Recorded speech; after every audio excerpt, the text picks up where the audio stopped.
Good morning, আবার একটা নতুন ব্লগে তোমাদের সবাইকে স্বাগত। আর এই দেখো এখন চলে এসেছি ছাদে, আর দেখো কি সুন্দর ঝকঝকে তকতকে রোদ্দুর উঠেছে। আর আজকে হচ্ছে শুভ জগদ্ধাত্রী পুজো, আজকে জগদ্ধাত্রী পুজোর আজকে নবমী পুজো। আর এখন আমি এখন ছাদে এসেছি, ছাদে এই পায়রাকে খেতে দেওয়া আর এই পাম্প টাম্প চালানো, এই টুকটাক কাজগুলো সেরে নিয়ে এরপরে স্নান টান করে রেডি হয়ে আজকে যাব আমার এক মামার বাড়িতে জগদ্ধাত্রী ঠাকুর দেখতে, মানে জগদ্ধাত্রী পুজো উপলক্ষে ওদের বাড়িতে আমরা এখন যাচ্ছি। তাহলে সারাদিন দেখতে থাকো, আশা করি আজকের ব্লগটা তোমাদের খুবই ভালো লাগবে। আর আমার মামা বাড়িটা হচ্ছে বারাসাতে। এখন আমি, আমার হাজব্যান্ড, মা সবাই মিলে আমরা বারাসাতে যাব। তা চলো রেডি হয়ে নি। আর কিন্তু বেশি কথা বলা যাবে না, কেন বলো তো, এই স্নান টান করে ঘরে ঠাকুরকে পুজো টুজো দিয়ে তারপরে বেরিয়ে পড়বো।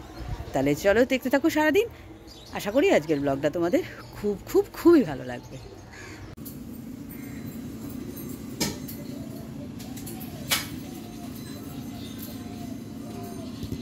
এই দেখো একদম রেডি হয়ে গেছি।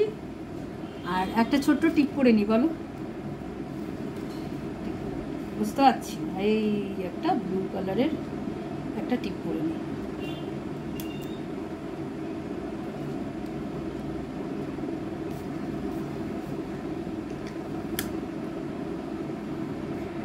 গুড মর্নিং, একদম রেডি হয়ে গেছি। এই দেখো এবার বেরিয়ে পড়ছি, যে মিষ্টির প্যাকেট ট্যাকেট সব কেনা হয়ে গেছে।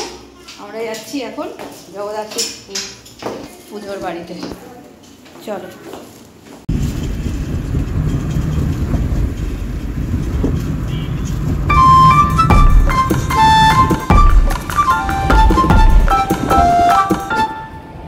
পৌঁছে গেছি বারাসাতে। আর বারাসাতে এই যে মামার বাড়ির সামনে একদম চলে এসেছি। এই দেখো বাড়ির গেটটা এরকম করে সাজিয়েছে। আর এখন ভেতরে যাই, চলো দেখতে থাকো ঠাকুর পুজোটা কেমন হচ্ছে।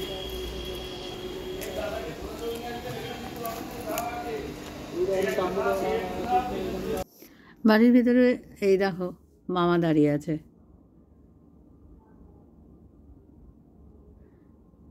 চলো এবার এদের এদিকটা হচ্ছে বাড়ি গেট, আর তারপরেই এই ফাঁকা অংশটা, এখানেই প্যান্ডেল করে হচ্ছে পুজো।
ওই দেখো আরেকজন কি করছে, ব্যানারটাও সরে গেছে আর বাঁশ দিয়ে ওটাকে সোজা করছে। পুজো বেশ, সপ্তমী পুজো হয়ে গেছে, অষ্টমীর পুজো চলছে। আর এই এখন দেখো আমার বোনরাও চলে এসছে। আমরা তো বাড়ি থেকে না খেয়েই বেরিয়েছিলাম। আর আমরা এসে এখানে সপ্তমী পুজোর অঞ্জলি দিলাম। তারপরে এই অঞ্জলি দেওয়ার পরে এই সপ্তমী পুজোর যে ভোগ হয়েছিল সেটাই সবাই মিলে আমরা এখন খাচ্ছি। আর তারপরে ফ্যামিলি রিউনিয়ন এটা একটা হয়ে যায়, জানোই তো, সবাই মিলে একসাথে থাকলে, সব মামা মাসিরা সবাই এসছে, হইচই আনন্দ, হাহা হিহি গল্প এই চলতে থাকলো একটার পর একটা। বাড়ির যে জগদ্ধাত্রী পুজো সেটা কিন্তু একদিনেই হয়। আজকে হচ্ছে রবিবার মহানবমী, নবমীর দিনই সকাল থেকে কিন্তু ষষ্ঠী, সপ্তমী, অষ্টমী, নবমী পরপর সবগুলো পুজোই হবে। আর সারা দিন ধরেই আজকে পুজো হবে। এই দেখো অষ্টমী পুজোর অঞ্জলি মানে আরতি এখন হচ্ছে। আমরা পরপর এক এক করে পুজোগুলো দেখতে থাকলাম। আর এইটা মানে সবথেকে বড় কথা কী বলো তো, জগদ্ধাত্রী পুজো আমাদের বাড়িতে কারুর বাড়িতে কখনো হয়নি, তো এই ফার্স্ট টাইমই বেশ সারা দিন ধরে জগদ্ধাত্রী পুজোর এই যে কী নিয়ম কানুন সেটা দেখতে থাকলাম। বেশ ভালোই লাগলো, একদম অন্যরকম একটা অভিজ্ঞতা। আর ওরাও এবছর প্রথম জগদ্ধাত্রী পুজো স্টার্ট করলো, আর খুবই ভালো লাগছে, মানে একদম অন্যরকম একটা অভিজ্ঞতা বলতে পারো। আর আমরা যেগুলো পাড়ার প্যান্ডেলে তো সাধারণত আমরা গিয়ে সারাদিন বসে এইভাবে দেখি না, ও হয়ে যায় পুজো টাইম অনুযায়ী, পুজো অঞ্জলি দিলাম, দিয়ে বাড়ি চলে এলাম। আর গেছিলাম শুক্রবারে তো চন্দননগর গেছিলাম, চন্দননগরে পুরো দুর্গা পুজোর মতন একদম যেমন 4-5 দিন ধরেই দুর্গা পুজোর মতনই জগদ্ধাত্রী পুজো হয়। আর এখন চলে এসেছি এই দেখো ছাদে, আর ছাদে তো মানে খাওয়া দাওয়ার ব্যবস্থা হয়েছে একদম ক্যাটারিংয়ের মাধ্যমে, রান্নাবান্না করে। আর আমরা তো সপ্তমী পুজোর অল্প অল্প মানে অরিজিনাল যে ভোগ মাকে যেটা দেয়া হচ্ছে সেইগুলো প্রসাদ হিসাবে খেয়েছি, তা এখনও সেরকম খিদে পায়নি।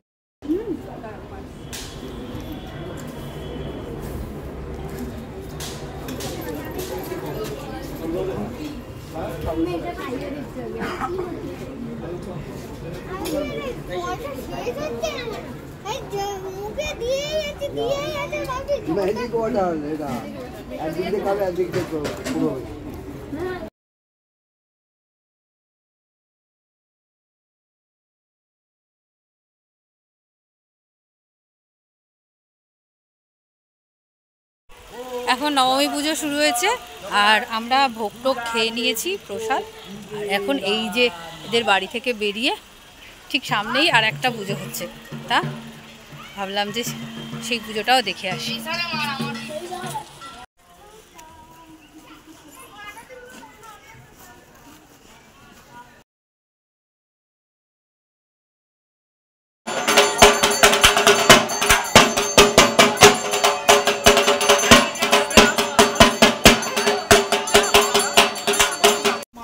শক্তিভ্যো নমঃ দুর্গন্ধ পুষ্প পদ্মার্ধ অষ্টমী দিব্য নমঃ।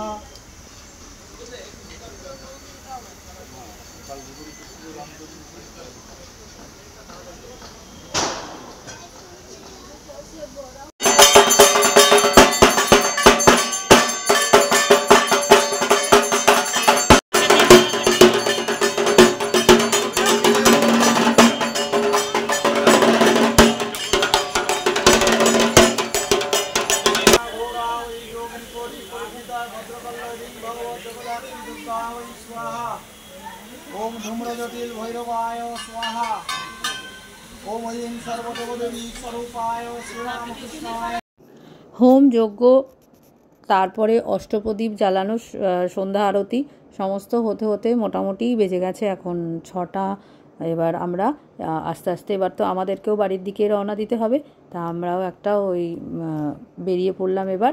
আর নবমী পুজো কমপ্লিট হয়ে গেছে, নবমী পুজোর ভোগ প্রসাদ আমরা নিয়ে নিলাম, সেটা দিয়েই আমরা বাড়ি গিয়ে আজকে ডিনারটা সেরে নেব। তাহলে আজকে আমাদের এই জগদ্ধাত্রী পুজোর মামার বাড়ির জগদ্ধাত্রী পুজোর ব্লগটা তোমাদের কেমন লাগলো অবশ্যই জানিও, আর ভালো লাগলে কমেন্ট করো। নতুন বন্ধু যারা আজকে আমার প্রথম এই চ্যানেলটা দেখছো অবশ্যই সাবস্ক্রাইব করে আমার পাশে থেকো। তাহলে চলো টাটা, সবাই খুব ভালো থেকো, সুস্থ থেকো, আবার দেখা হবে অন্য একটা ব্লগে।